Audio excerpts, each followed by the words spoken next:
두통의 종류에 따라 내 두통의 어떤 양상에 따라서 나에게 맞는 약이 있고 맞는 치료가 있을 거예요. 전문의에게 항상 방문하셔서 정확한 나의 어떤 상태에 대해서 그리고 치료 방법에 대해서 꼭 논의를 하고 치료 받으셨으면 좋겠습니다.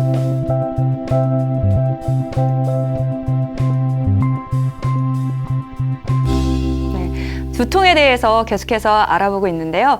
이번에는 두통의 정신의학적 치료에 대해서 이야기 나눠보도록 하겠습니다. 네, 선생님, 그렇다면 이 두통을 정신과에서는 어떻게 치료받을 수 있을까요?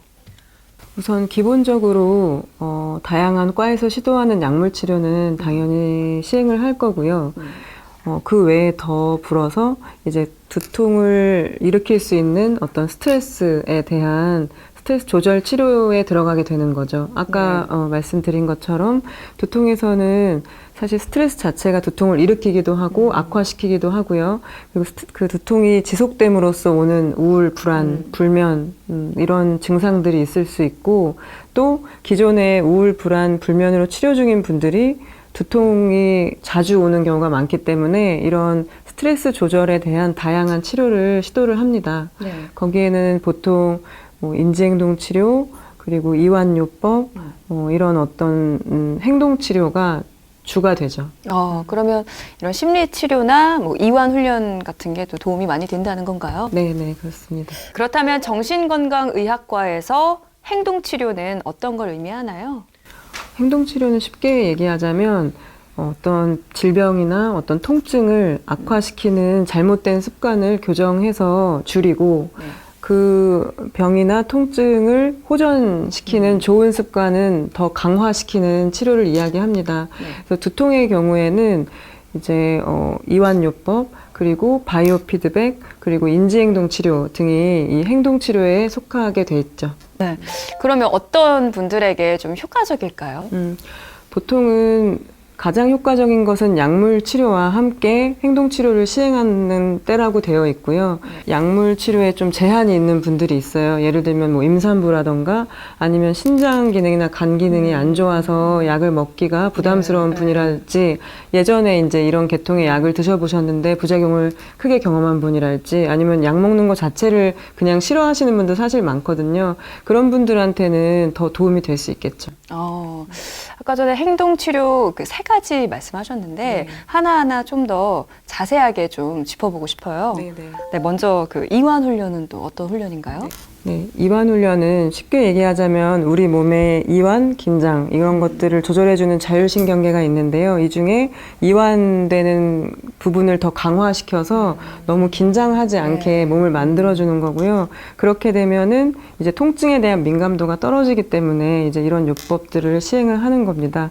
그래서 보통 많이 쓰는 방법들로는 복식호흡이랄지, 그런 복식호흡에 보다 집중하는 어떤 명상 기법이랄지, 그리고 근육을 하나하나 긴장했다가 풀어주고 이런 것들로 이 내 근육에 대한 내 그 어떤 조절력을 향상시켜주는 점진적 근이완 요법이랄지, 아니면 굉장히 내가 편안했던 어떤 장면들, 보통 바다를 좋아하시는 분들은 파도 소리가 들리는 바다랄지, 아니면은 산을 좋아하시는 분들은 새소리가 들리는 산이랄지, 이런 내가 편안하게 느끼는 어떤 장소를 상상함으로써 이완시켜주는 그런 상상요법, 이런 것들을 쓰기도 합니다.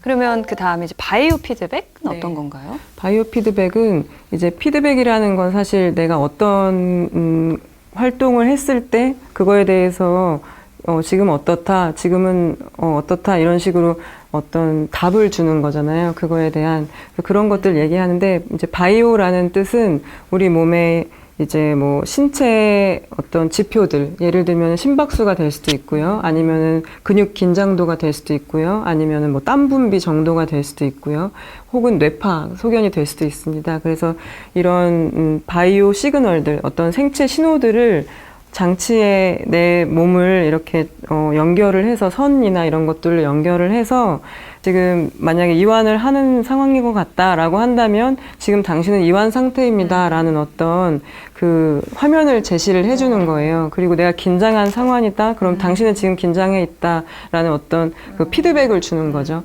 예를 들면 뭐 색깔이 바뀌기도 하고 아니면 멈춰있던 뭐 파도 화면이 파도가 치는 게 이제 지금 이완을 하고 있다 이런 어떤 사인이 되기도 하고 뭐 풍선이 안 날아가고 있다가 내가 이완하면 막 풍선이 날아가기도 하고 이런 어떤 시각적인 혹은 뭐 청각적일 때도 있는데 이런 피드백 자극을 통해서 내 몸이 아, 이 정도면 편안한 상태구나, 이 정도면 긴장한 상태구나 이런 것들을 조금 더 내가 의식적으로 알 수 있게 그리고 그거를 더 나아가서 계속 훈련을 하다 보면 어느 정도는 의식적으로 조절할 수 있게 만들어주는 그런 치료를 하는 거죠. 네. 그럼 마지막으로 인지행동 치료는 어떤 치료법인가요? 네, 인지행동 치료도 이제 쉽게 얘기하면 인지라는 거는 내가 어떤 두통과 관련해서 혹은 스트레스랑 관련해서 좀 왜곡되어 있고 내가 굉장히 심각하다라고 잘못 생각하고 있는 어떤 부분들을 찾아서 그런 것들을 교육을 시켜주고 그걸 교정하는 그런 파트가 있어요. 그게 이제 인지 파트일 거고요. 인지 치료.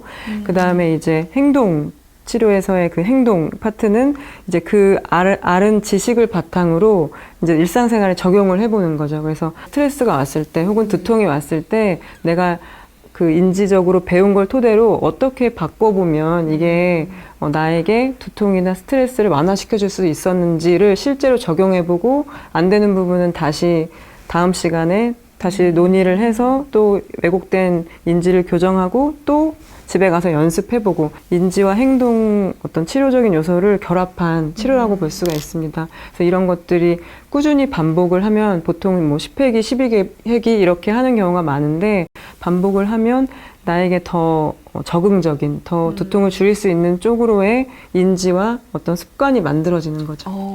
또 듣고 보니까 이 약이라는 거는 지금 당장의 일시적인 고통은 감해줄 수 있잖아요. 근데 이 행동치료는 나의 두통의 근본적인 치료까지 가능하지 않나 이런 생각이 들었습니다. 네, 맞습니다. 그래서 같이 병행했을 때 필요한 약물의 용량을 낮추는 효과도 있을 수 있고요. 나중에 더 좋아졌을 때는 약은 간헐적으로만 복용하면서 두통의 어떤 예방 효과나 꾸준히 관리할 수 있는 능력은 굉장히 많이 키워줄 수 있는 그런 효과가 있는 치료죠. 이 두통은 정말 많은 사람들의 고민일 거거든요. 그래서 이 고민이실 것 같은 분들을 위해서 좀 한 말씀 부탁드릴게요. 두통은 굉장히 흔하게 대부분의 사람들이 사실은 경험하는 그런 증상이잖아요. 근데 사실은 두통의 종류에 따라 내 두통의 어떤 양상에 따라서 나에게 맞는 약이 있고 맞는 치료가 있을 거예요.